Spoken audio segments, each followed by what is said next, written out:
Hello and welcome to Plus Sports on Plus TV Africa on a Tuesday morning as we dissect all of the relevant sports stories as they happen. Of course, the World Cup is over now and we can all finally get back to some club football. Although the Argentine team will still be suffering from a possible hangover for days to come.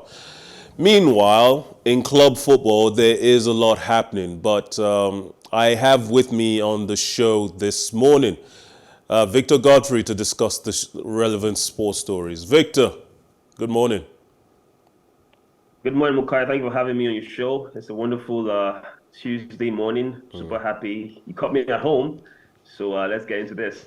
All right. Now, of course, with the end of a competition, a tournament like the World Cup, you see managers, it seems like a merry-go-round of managers starts to take place.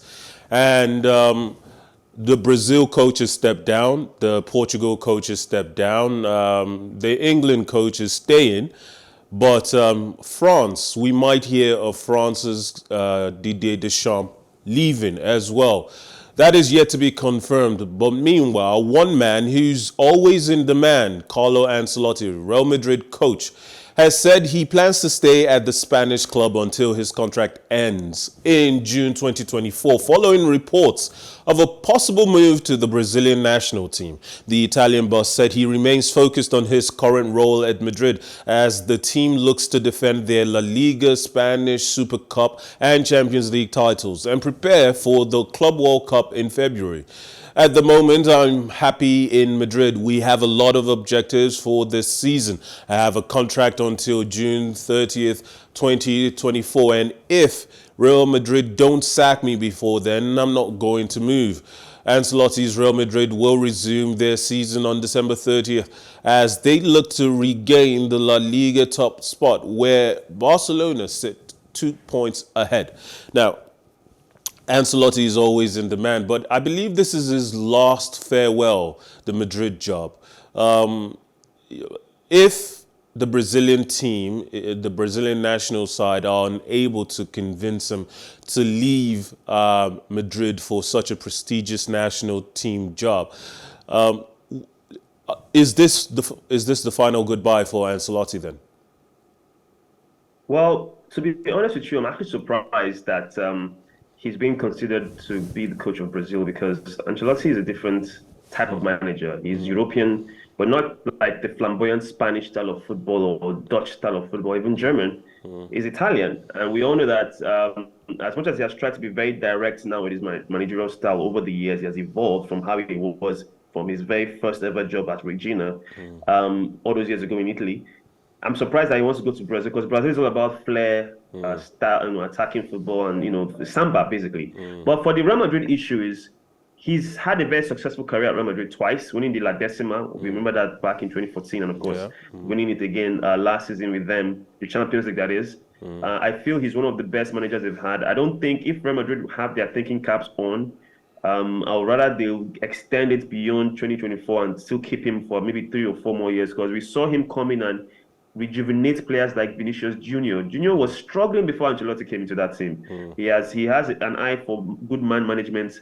He's very open with his players. He's still giving the likes of Modric and Kroos lots of playing time, even though they are advanced in age and getting the best out of them. He has found a nice balance for people like Alaba in that defense for Real Madrid. So I would say he should still stay if he can. Yeah, but I don't think he should go to Brazil, and I feel he should stay. Yeah. In your consideration about attacking football not being his forte, I would say that Ancelotti, one thing Ancelotti has done, and you're right about his man management ability, he knows how to bring the best out of the players. And a team like the Brazilian national team their attacking flair doesn't come from tactical setup. It comes from the natural flair of the individuals. And Ancelotti will not bring so much of a shackle upon that flair. In fact, he might give them a baseline formation strategy that allows their defense to be solid while the forward players go off and do their natural thing.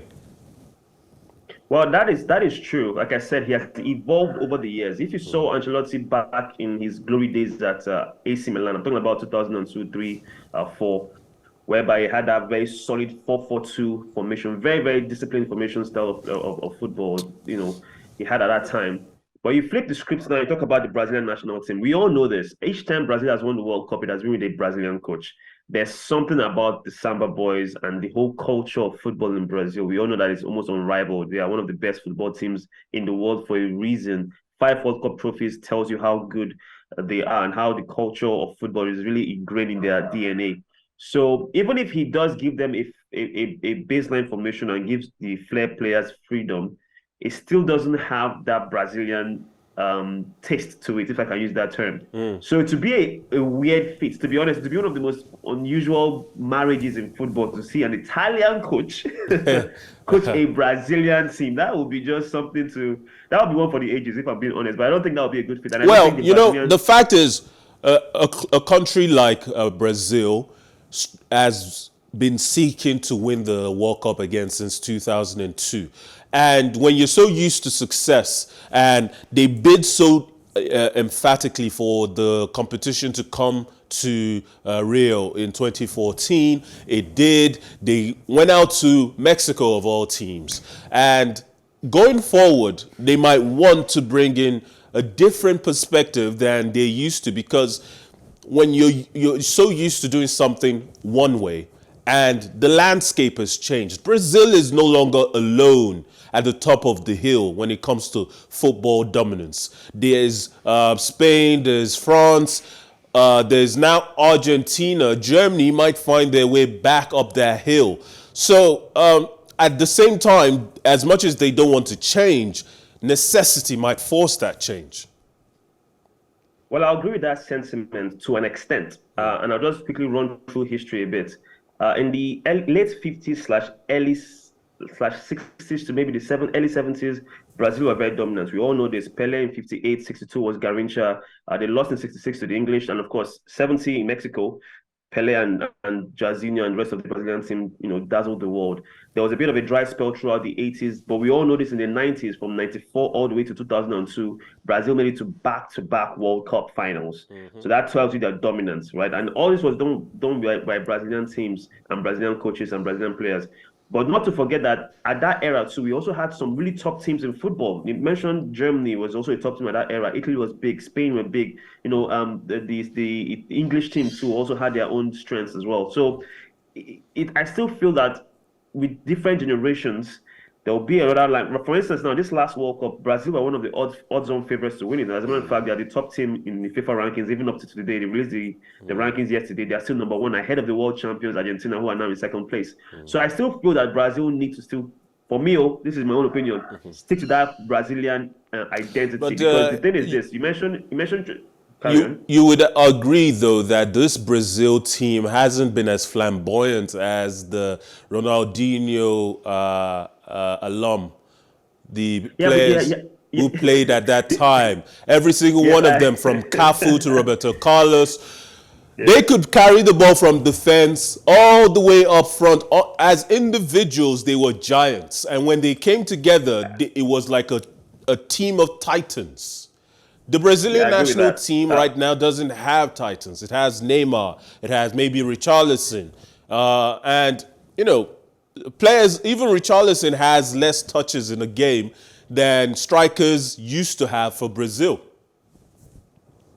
Yeah, but he scored one of the best goals at the last World Cup that just, completed this weekend. But let me break it down to you in this way. I agree with you. That generation of Brazilian players, especially in the 90s, one of the best. But we can also liken that to the Super Eagles of Nigeria. We had great players. Like you mentioned, giants. I mean, we had big personalities in the Super Eagles in the 90s/early 2000s. But now, you are struggling to find those characters. It happens in football. But to the credit of the Brazilians from 2014, they lost to Germany, who went on to win the World Cup. I know they lost in the third place as well. They lost to Belgium in 2018, who were one of the best teams at that World Cup as well. And then they lost to Croatia in this last World Cup, which was a bit of it can happen to anybody. A penalty shootout can go either ways. But I feel like you just mentioned, with the way football has evolved now, it's not the way it was back in the 90s or in the 2000s or even in the 80s. Football now has a more clinical view to it. You have academies. So flair players that we would have had from the 80s and 90s are no longer going to be a thing. It will be something we'll cherish if we even see those players anymore. Everybody now is so technical from the academies. The technical style of football now is so strict. Guardiola, Pep has made football in such a way that you have to play in a certain way. So you won't have that same era again, except maybe something drastic happens. But Well, what Brazil can do is borrow from the book of Argentina and play with heart and tenacity. Because Argentina didn't play the best football at the World Cup, but they won it. So there you go.